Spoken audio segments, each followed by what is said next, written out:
ಮಳೆಗಾಲದ ಅಧಿವೇಶನ ಇವತ್ತಿನಿಂದ ಆರಂಭ ಆಗ್ತಾ ಇದೆ. ಈ ಹೊತ್ತಲ್ಲೇ ಜಿಲ್ಲಾಡಳಿತ ಬಹಳ ದೊಡ್ಡ ಎಡವಟ್ಟನ್ನ ಮಾಡಿಕೊಂಡಿದೆ.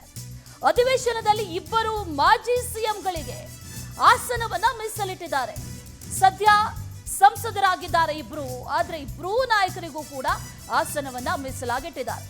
ಮಾಜಿ ಶಾಸಕರ ಹೆಸರಿನಲ್ಲೇ ಆಸನಗಳನ್ನ ಮೀಸಲಿಟ್ಟಿದ್ದಾರೆ. ಬೆಳಗಾವಿ ಜಿಲ್ಲಾಡಳಿತದಿಂದ ದಿವ್ಯ ನಿರ್ಲಕ್ಷ್ಯವನ್ನ ಮಾಡಲಾಗಿದೆ. ಇದು ಬಹಳ ಮುಜುಗರವನ್ನ ಕೂಡ ತಂದೊಡ್ತಾ ಇದೆ. ಎಚ್.ಡಿ. ಕುಮಾರಸ್ವಾಮಿ ಹಾಗೂ ಬೊಮ್ಮಾಯಿ ಇವರಿಬ್ಬರ ಹೆಸರಿನಲ್ಲೂ ಕೂಡ ಆಸನ ಮೀಸಲಾಗಿದೆ. ನೂತನ ಶಾಸಕರ ಹೆಸರನ್ನ ಸೇರ್ಪಡೆ ಕೂಡ ಮಾಡಿಲ್ಲ ಇನ್ನು ಜಿಲ್ಲಾಡಳಿತ. ಇವತ್ತು ಪ್ರಮಾಣ ವಚನವನ್ನ ಸ್ವೀಕಾರ ಮಾಡ್ತಾರೆ ನೂತನ ಶಾಸಕರು. ಉಪಚುನಾವಣೆಯಲ್ಲಿ ಗೆದ್ದಿದ್ದಾರೆ 3 ಶಾಸಕರು. ಅದರಲ್ಲಿ ಈ ಬೆಳಗಾವಿ ಜಿಲ್ಲಾಡಳಿತದ ಎಡವಟ್ಟು ನೋಡಿ ಬಹಳ ಮುಜುಗರಕ್ಕೆ ಕಾರಣ ಆಗ್ತಾ ಇದೆ. ಉಪಚುನಾವಣೆಯಲ್ಲಿ ಗೆದ್ದಿರುವಂತಹ ನೂತನ ಶಾಸಕರಿಗೆ ಆಸನದ ವ್ಯವಸ್ಥೆಯನ್ನ ಮಾಡಬೇಕಿತ್ತು, ಆದ್ರೆ ಈ ವಿಚಾರದಲ್ಲಿ ಬಹಳ ದೊಡ್ಡ ಎಡವಟ್ಟಾಗಿದೆ.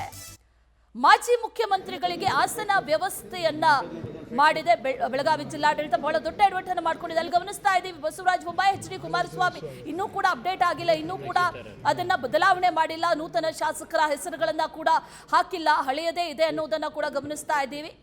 ಬಸವರಾಜ ಬೊಮ್ಮಾಯಿ ಹಾಗೂ ಎಚ್.ಡಿ. ಕುಮಾರಸ್ವಾಮಿ ಇಬ್ಬರ ಹೆಸರುಗಳು ಕೂಡ ಹಾಗೆ ಇದೆ. ಬದಲಾವಣೆ ಆಗಬೇಕಿತ್ತು, ಆದರೆ ಬದಲಾವಣೆ ಆಗಿಲ್ಲ. ಇದು ಸಾಕಷ್ಟು ಮುಜುಗರಕ್ಕೂ ಕೂಡ ಈಗ ಕಾರಣ ಆಗ್ತಾ ಇದೆ. ಮತ್ತಷ್ಟು ಡೀಟೇಲ್ಸ್ ಅನ್ನ ನೀಡ್ತಾರೆ ನಮ್ಮ ಪ್ರತಿನಿಧಿ ರಾಘವೇಂದ್ರ, ಸಂಪರ್ಕದಲ್ಲಿದ್ದಾರೆ. ರಾಘವೇಂದ್ರ, ಗಮನಿಸ್ತಾ ಇದ್ದೀವಿ ಇಲ್ಲಿ ಇಬ್ರು ಕೂಡ ಮಾಜಿ ಸಿಎಂಗಳು ಸಂಸದರಾದರೂ ಕೂಡ ಬೆಳಗಾವಿ ಜಿಲ್ಲಾಡಳಿತ ಇನ್ನೂ ಕೂಡ ಅಪ್ಡೇಟ್ ಆಗಿಲ್ಲ ಅನ್ನೋದು ಗೊತ್ತಾಗ್ತಾ ಇದೆ. ನಿನ್ನೆ ಕೂಡ UT ಖಾದರ್ ಅವರು ಬಂದ್ರು, ವೀಕ್ಷಣೆಯನ್ನ ಮಾಡಿದ್ರು, ಪರಿಶೀಲನೆ ಮಾಡಿದ್ರು, ಆದ್ರೆ ಅವ್ರ ಕಣ್ಣಿಗೂ ಇದು ಬಿದ್ದಿಲ್ವಾ ಅನ್ನುವಂತ ಪ್ರಶ್ನೆ ಕಾಡ್ತಾ ಇದೆ. ಡೀಟೇಲ್ಸ್ ಅನ್ನ ಕೊಡೋದಾದ್ರೆ ರಾಘವೇಂದ್ರ. ಅಶ್ವಿನಿ, ಪ್ರಮುಖವಾಗಿ ಏನೋ ಬೆಳಗಾವಿಯ ಜಿಲ್ಲಾಡಳಿತದ ಒಂದು ಮಹಾನ್ ಎಡವಟ್ಟು ಅಂತಲೇ ಹೇಳ್ಬೋದು. ಯಾಕಂದರೆ ಕುಮಾರಸ್ವಾಮಿ ಮತ್ತು ಬಸವರಾಜ ಬೊಮ್ಮಾಯಿ ಅವರು ಈಗಾಗಲೇ ಸಂಸದರಾಗಿ ಅಲ್ಲಿ ಪ್ರಮಾಣ ವಚನ ಸ್ವೀಕರಿಸಿ ಅಧಿವೇಶನಗಳನ್ನು ಸಹ ಅಟೆಂಡ್ ಮಾಡಿದ್ದಾರೆ. ಆದರೂ ಸಹ ಅದನ್ನು ಮರ್ತಿರ್ತಕ್ಕಂತಹ ಬೆಳಗಾವಿ ಜಿಲ್ಲಾಡಳಿತ ಇದೀಗ ಪ್ರತ್ಯೇಕವಾಗಿ ಅಂದರೆ ಮಾಜಿ ಸಿಎಂಗಳು ಇಬ್ಬರಿಗೂ ಸಹ ಇಂದಿನ ಕುಂದಾನಗರಿಯಲ್ಲಿ ಆರಂಭವಾಗಿರ್ತಕ್ಕಂತಹ ಚಳಿಗಾಲದ ಅಧಿವೇಶನದಲ್ಲಿ ಆಸನದ ವ್ಯವಸ್ಥೆಯನ್ನು ಮಾಡಿರ್ತಕ್ಕಂಥದ್ದು. ಇದು ಏನೋ ಬೆಳಗಾವಿ ಜಿಲ್ಲಾಡಳಿತಕ್ಕೆ ಗೊತ್ತಿದ್ಯೋ ಗೊತ್ತಿಲ್ಲೋ ಅನ್ನೋದ್ರ ಬಗ್ಗೆ ಸಹ ಸಾಕಷ್ಟು ಪ್ರಶ್ನೆಗಳು ಹೇಳ್ತಾ ಇರ್ತಕ್ಕಂಥದ್ದು.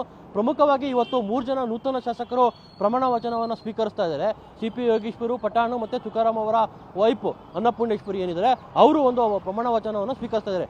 ಅವ್ರಿಗೂ ಸಹ ಆಸನಗಳನ್ನು ವ್ಯವಸ್ಥೆ ಮಾಡಬೇಕಾಯ್ತು. ಅದನ್ನು ಬಿಟ್ಬಿಟ್ಟು ಮಾಜಿ ಸಿಎಂಗಳನ್ನು ಇನ್ನೂ ಸಹ ಶಾಸಕರಾಗೇ ಇದ್ದಾರೆ ಅನ್ನೋ ಅಂದ್ಕೊಂಡಿರ್ತಕ್ಕಂತಹ ಬೆಳಗಾವಿ ಜಿಲ್ಲಾಡಳಿತ ಅವರಿಗೆ ಪ್ರತ್ಯೇಕವಾಗಿರ್ತಕ್ಕಂತಹ ಆಸನದ ವ್ಯವಸ್ಥೆಯನ್ನು ಮಾಡಿರ್ತಕ್ಕಂಥದ್ದು ಇದೀಗ ನಗೆಪಾಟಲಿಗೆ ಈಡಾಗಿರ್ತಕ್ಕಂಥದ್ದನ್ನು ನಾವು ಗಮನಿಸಬಹುದಾಗಿದೆ. ಅಶ್ವಿನಿ.